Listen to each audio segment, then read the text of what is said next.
नमस्कार, मैं हूँ रोहित खन्ना। आप देख रहे हैं नेशन स्पीक्स और नेशन स्पीक्स में बात आज हम करेंगे उस अहम बैठक की जो दिल्ली में होने वाली है। जी हाँ, इंडिया गठबंधन की दिल्ली में जो आज बैठक होने वाली है उसके मायने क्या हैं? क्योंकि बहुत सारी चीज़ें उसमें से निकल के सामने आएँगी, सबकी नज़र उस पे बनी हुई है। लेकिन सबसे पहले ये समझ लें कि मीटिंग होनी कहाँ है, पहुँच कौन-कौन रहा है, ये बहुत ज़रूरी है। मीटिंग होगी एनसीपी के जो नेता हैं शरद पवार, उनके दिल्ली में जो आवास है, वहाँ पर ये मीटिंग होने वाली है। और इस मीटिंग में 14 मेंबर जो हैं कोऑर्डिनेशन कमेटी के, वो सभी 14 मेंबर शामिल होंगे। और इस बैठक में एनसीपी सुप्रीमो शरद पवार के साथ-साथ वो लोग जो उस दिन कमेटी में डिफरेंट पार्टी से आए थे, वो यहाँ पर होंगे। कमेटी मेंबर्स ने एजेंडा तैयार किया है, जिसे मीटिंग में अंतिम रूप दिया जाएगा। यानी कि मीटिंग में संयुक्त रैलियाँ कैसे हों, जो माना भी जा रहा था कि भोपाल में पहले संयुक्त रैली हो सकती है। साझा प्रचार, मतलब कि अलग-अलग प्रेस कॉन्फ्रेंस ना करके ऐसा ना हो 13 जने बैठे और 1 जना जाके प्रेस कॉन्फ्रेंस कर रहा है। अभी मुंबई में जैसे राहुल गांधी ने प्रेस कॉन्फ्रेंस की थी और सभी नाराज़ हो गए थे। साझा प्रचार व सोशल मीडिया स्ट्रैटेजी पर फैसला होना। सूत्रों के मुताबिक चुनाव और प्रचार का रोड मैप बनाने के लिए राज्यों को 4 कैटेगरी में बाँटा गया है। पहली और सबसे अहम कैटेगरी है उत्तर प्रदेश, बिहार, झारखंड, महाराष्ट्र, कर्नाटका। ये इसलिए भी अहम है क्योंकि यहाँ पर देखिए उत्तर प्रदेश में तो बहुत ज़्यादा सीटें हैं, सबसे ज़्यादा 80 सीटें हैं, बिहार में 40 हैं, तो ये वो राज्य हैं जिसको अहम मान के चल रहे हैं। इन 5 राज्यों में 212 सीटें हैं, 180 भाजपा के पास है। पहली कैटेगरी के जो 5 राज्य हैं जिनका हमने ज़िक्र किया, गठबंधन की ताकत और साझा रणनीति के हिसाब से फोकस रहेगा। इन 5 राज्यों में 212 लोकसभा सीटें हैं जिसमें 180 से अधिक भाजपा के पास है। 219 2019 के बाद इन राज्यों की सियासी स्थिति बदली है। ये भी समझना पड़ेगा कि सीटें भले ही ज़्यादा भाजपा के पास है, लेकिन 2019 के बाद इन राज्यों की सियासी स्थिति बदली है। यूपी में सपा 2017 के विधानसभा चुनाव में सिर्फ 47 सीटों पर थी, लेकिन 2022 में 111 हो गई। स्थिति बदली है। बिहार में जेडीयू ने भाजपा से किनारा करके आरजेडी के साथ ले लिया। स्थिति बदली है। झारखंड में भी विपक्षी सरकार है।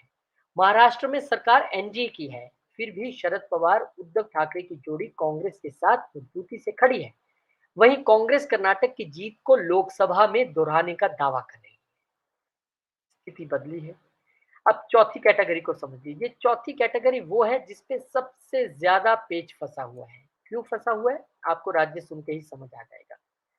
दूसरी श्रेणी में राजस्थान, मध्य प्रदेश, गुजरात, हिमाचल, उत्तराखंड, छत्तीसगढ़ जैसे राज्य हैं, जहां लड़ाई कांग्रेस भाजपा के बीच है। इसके लिए रणनीति राष्ट्रीय मुद्दों और प्रदेश की समस्याओं को लेकर बनेगी। अब आएंगे हम चौथी कैटेगरी पे भी आएंगे। पहले आप ये दूसरी समझ लीजिए कि ये इजी है। यहाँ पर ज्यादातर बीजेपी और कांग्रेस आमने सामने रहती है हमेशा। लेकिन तीसरी श्रेणी में ओडिशा है, आंध्र प्रदेश है, तेलंगाना है। यहाँ उन दलों की सरकार है जो एनडीए और इंडिया दोनों का ही हिस्सा नहीं है। यहाँ रणनीति अलग बनेगी। अब बात जिसकी हम कर रहे थे चौथी कैटेगरी यानी चौथी श्रेणी की, इसमें वो राज्य हैं जहां विपक्षी दलों के मुकाबले की स्थिति बन सकती है। यानी कि आमने सामने हो जाएंगे इंडिया के दल ही, जैसा उपचुनाव में अभी जो हुए हैं जिसके रिजल्ट आए उसमें सामने आया। कौन कौन से राज्य हैं ये? पंजाब, जहाँ की आम आदमी पार्टी और कांग्रेस दोनों ही एक बड़े स्वर में कह चुके हैं कि हम चुनाव अकेले लड़ेंगे। दिल्ली, कमोबेश वही स्थिति है। पश्चिम बंगाल, यहाँ पे ममता दीदी को मनाना सबसे टेढ़ी खीर होगा, क्योंकि वहां पर वो शायद ही सीपीआई एम के साथ कोई तालमेल रखना चाहें। केरल, यहाँ भी लेफ्ट जो है अपने दम पे लड़ना चाहता है। कांग्रेस की स्थिति पिछली बार अच्छी थी यहाँ पर। हो सकता है अगर कोई ऐसा गठबंधन हो, ऐसा कोई तालमेल हो, तो कांग्रेस को जीती हुई सीटें भी छोड़नी पड़ जाएंगी यहाँ पर। और गोवा, यहाँ पर भी आम आदमी पार्टी, कांग्रेस और टीएमसी तीनों ही अपना अपना आधार रखते हैं। ये इस बार के विधानसभा चुनाव में हमने देखा है। इन राज्यों के लिए सीट शेयरिंग के फॉर्मूले पर फोकस होगा और यही पेच फंसेगा, यही टाइम भी लगेगा। चलिए आगे बढ़ते हैं। इंडिया गठबंधन ने तीसरी बैठक में जो मुंबई में हुई थी, वहां पर 5 कमेटियां बनाई थी। मुंबई में 31 अगस्त और 1 सितंबर को विपक्षी गठबंधन की तीसरी बैठक हुई। इसमें कांग्रेस अध्यक्ष मल्लिकार्जुन खड़गे, बिहार के सीएम नीतीश कुमार ने 28 विपक्षी दलों के नेता के साथ बैठक की और 5 कमेटीज बना दी। सबसे बड़ी कमेटी कौन सी, जिसकी आज मीटिंग है, कोऑर्डिनेशन यानी कि स्ट्रेटेजी कमेटी। इसमें कौन है, कांग्रेस से केसी वेणुगोपाल, संजय राउत शिवसेना से, शरद पवार एनसीपी से, हेमंत सोरेन मुख्यमंत्री हैं जेएमएम से, टी आर बालू डीएमके से, उमर अब्दुल्ला नेशनल कॉन्फ्रेंस से, ललन सिंह जेडीयू से जो आज नहीं आ रहे हैं, तबीयत खराब है, उनकी जगह जेडीयू से हो सकता है संजय झा मीटिंग अटेंड करें। तेजस्वी यादव डिप्टी सीएम हैं आरजेडी से, महबूबा मुफ्ती पीडीपी से, डी राजा सीपीआई से, अभिषेक बनर्जी टीएमसी से। ये भी आज मीटिंग में शायद ही पहुंच पाए, क्योंकि इनको भी कहा जा रहा है कि ईडी ने पूछताछ के लिए बुलाया है। जावेद अली खान एसपी से, राघव चड्ढा आम आदमी पार्टी से और सीपीआईएम से कहा जा रहा था कि बताएंगे, पर अभी तक शायद नाम तय नहीं है। हो गया हो, वहां कोई पहुंचे तो पता नहीं।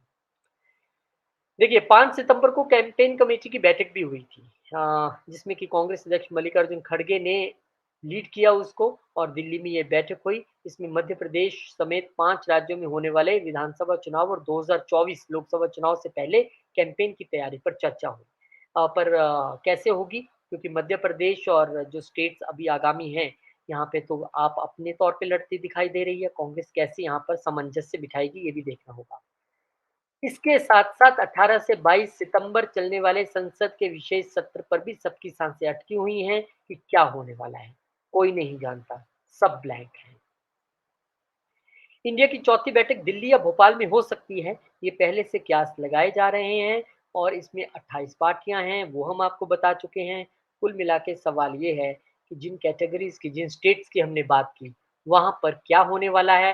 क्या वहां पर चर्चा ये भी होगी, जो डीएमके के नेताओं ने सनातन धर्म पर बयान दे देकर सबका मजाक किरकिरा किया हुआ है, इंडिया गठबंधन का सबको मुश्किल में डाला हुआ है, जवाब देते नहीं बन रहा है। और वहीं पे कांग्रेस भी पीछे नहीं है। प्रियंक खड़गे, मल्लिकार्जुन खड़गे के जो बेटे हैं, वो भी बयानों में आगे हैं सनातन को गाली देने में। तो अब कुल मिला के हो सकता है कि ये भी एक चर्चा का विषय बने कि आप एक पर्टिकुलर धर्म को अगर गाली देंगे, तो फिर चुनाव में जाकर क्या कहेंगे। कोऑर्डिनेशन कमेटी की बैठक में सीट शेयरिंग पर कोई बहुत बड़ा फैसला एकदम से हो जाए, हालांकि जो फर्स्ट कैटेगरी, सेकंड या थर्ड कैटेगरी भी है, उसमें भी एकदम से हो जाए तो बहुत मुश्किल है। क्योंकि वहां पर आपको ये देखना होगा कि जो आप एक उम्मीदवार खड़ा करना चाहते हैं, अब पिछली बार हो सकता है जैसे केरला की हमने एग्जांपल दी, स्थिति बहुत अच्छी थी कांग्रेस की, तो कौन त्याग करने वाला है, कौन कहेगा ठीक है चलिए हम त्याग करते हैं। तो ये बहुत बड़ी बात है, जिनमें आमने सामने भी मुकाबला है, जैसे यूपी जैसी स्टेट्स भी हैं, वहां पर समाजवादी पार्टी बड़े भाई की भूमिका में है, वो कितना यहाँ पर सरेंडर करने के लिए या कांग्रेस को सीटें देने के लिए तैयार है, ये देखना बड़ा दिलचस्प रहेगा। तो आज की कोऑर्डिनेशन कमेटी की जो बैठक है, ये बैठक होने के बाद कितना इंडिया गठबंधन संजीदगी से चल रहा है, ये ज़रूर देखने को मिल जाएगा। क्योंकि पहली जो 3 बैठक हुई हैं, उनमें कमेटियों के अलावा कुछ भी सामने नहीं आया। हालाँकि क्रमवार तरीके से अगर बातें होती, तो सबसे पहले कन्वीनर सामने आता, फिर लोगो और झंडा सामने आता, फिर एक कॉमन मिनिमम प्रोग्राम सामने आता और उसके बाद फिर सीट शेयरिंग तक बात जाती। यहाँ पे कॉमन मिनिमम प्रोग्राम ही अभी दिखाई नहीं दे रहा है। और वहां से डीएमके के जो नेता हैं, एजुकेशन मिनिस्टर तमिलनाडु के, वो कहते हैं कि हमने इंडिया गठबंधन तो बनाया ही सनातन धर्म के खिलाफ है। तो क्या ये एजेंडा है आपका? इस पे भी बात होगी आज मीटिंग में। तो देखते हैं, क्योंकि महाराष्ट्र में भी भले ही महाविकास आघाड़ी बन गया हो चुनाव के बाद, लेकिन आज आपको चुनाव में जाना है, अपनी स्ट्रेंथ दिखानी है।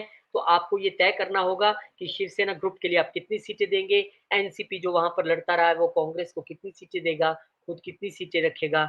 बहुत सारी चीजें तय करनी है, बड़ी स्ट्रेटेजीज है। एक बैठक में सब कुछ सुलझ जाए मैं कह नहीं सकता, लेकिन किसी एक 2-3 स्टेट जो सबसे ईजी हैं, वहां से शुरुआत करके एक मैसेज दे दिया जाए कि हम तो गंभीर हैं, देखिए गाड़ी आगे बढ़ रही है। तो हो सकता है कुछ हो जाए। और इसमें ये जो 5 दिन का स्पेशल सेशन है, इसके लिए भी हो सकता है चर्चा हो जाए, क्योंकि सभी सीनियर लीडर्स वहाँ पर मौजूद होंगे। सबसे मजबूत कमेटी है ये कोऑर्डिनेशन कमेटी। देखना होगा, इंतज़ार कीजिए। इस मीटिंग से जुड़ी हर छोटी-बड़ी खबर हम आपको देते रहेंगे, हम आपको अपडेट करते रहेंगे। आप लगातार बने रहिए नेशन स्पीक्स के साथ। चैनल को सब्सक्राइब ज़रूर करें, वीडियो को शेयर ज़रूर करें, लाइक ज़रूर करें। बहुत-बहुत शुक्रिया।